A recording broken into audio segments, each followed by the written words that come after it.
What we do here is go back.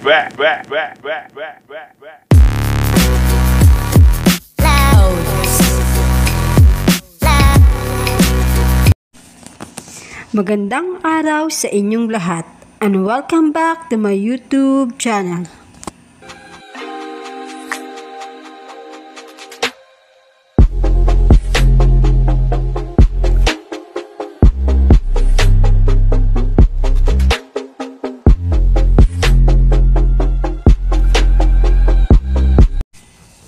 Narito ang mga dapat abangan sa FPJ's Batang Quiapo.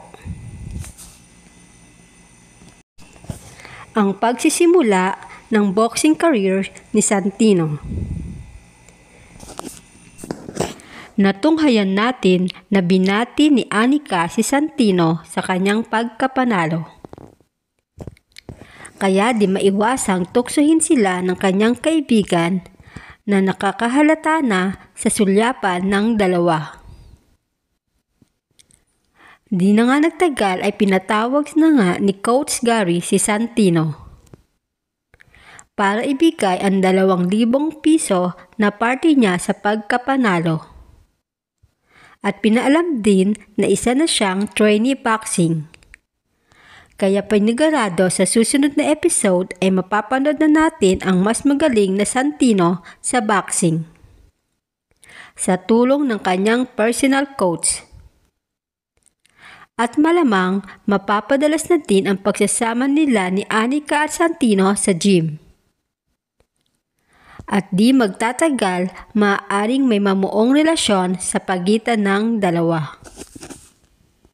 At ang isa sa mga dapat abangan, ang relasyong Tanggol at Bubbles. Magkakatotoo na nga ba o isang panaginip lamang ni Bubbles? Natunghayan natin na napilitan ng magpanggap nila Tanggol at Bubbles bilang magkasintahan sa harap ng may-ari ng resort. Kaya naman si Tanggol game na game sa pakulo at tinawag pang mahal si Bubbles, na di naman mapigilan na mapangiti sa kanilang ginagawa. At dahil iisa nga lang ang kama sa kwartong kanilang kinuha, ay mapipilitan na sila Tanggol at Bubbles na magkatabi matulog sa isang kama, kung saan sa kanyang pagising makikita niya na nakayakap sa kanya si Bubbles. At kung hindi ito panaginip ni Bubbles, babalik sila ng kulungan bilang magkasintahan, na ikakagulat naman ni Mang Celso na ingat pa naman sa kanyang apo.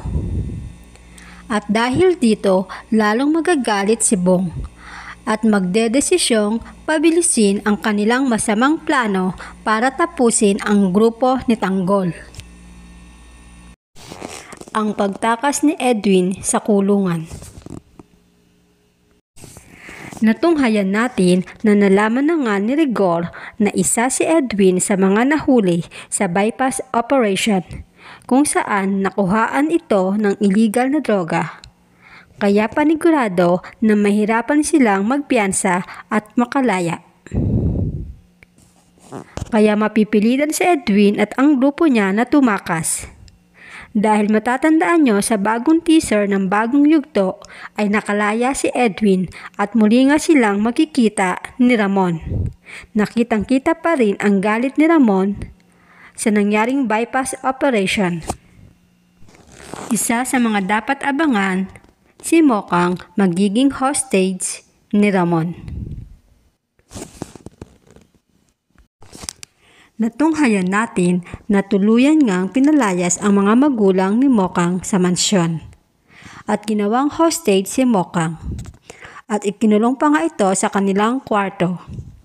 Kaya di maiwasan na mapaisip si Mokang kung tama nga ba ang ginawang desisyon sa pagpapakasal kay Ramon Montenegro. Base sa abangan, unti-unti din magkakaayos sila Ramon at Mokang, dahil makikita nga sa bagong yugto na mas masayang magsasama sila Mokang at Ramon. At tuluyan namang umalis na sa mansyon ang mga magulang ni Mokang. Matatandaan na babalik pa nga ng Quiapo sila Mokang at Ramon. Nalalapit na ang pagkikita ng mag-ama.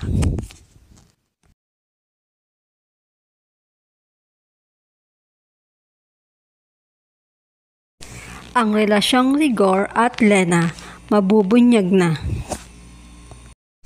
Natunghayan natin na nakauwi na nga si Rigor sa kanilang tahanan.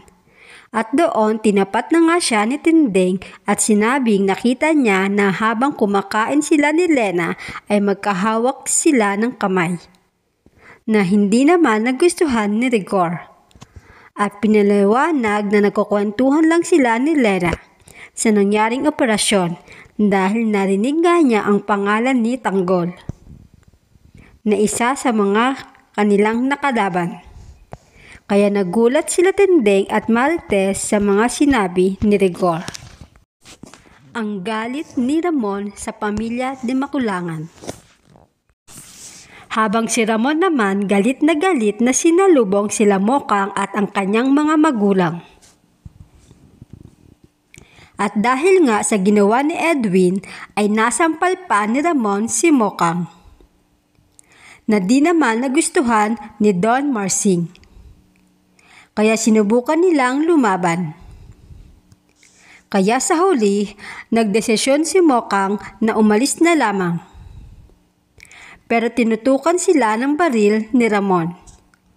Kaya hinablot si Mokang at tuluyang pinaalis sila Don Marsing at Doña Nita sa mansyon. Kaya napilitan naman silang bumalik sa dati nilang tinitirhan, kung saan nakikitira nga si Rhoda.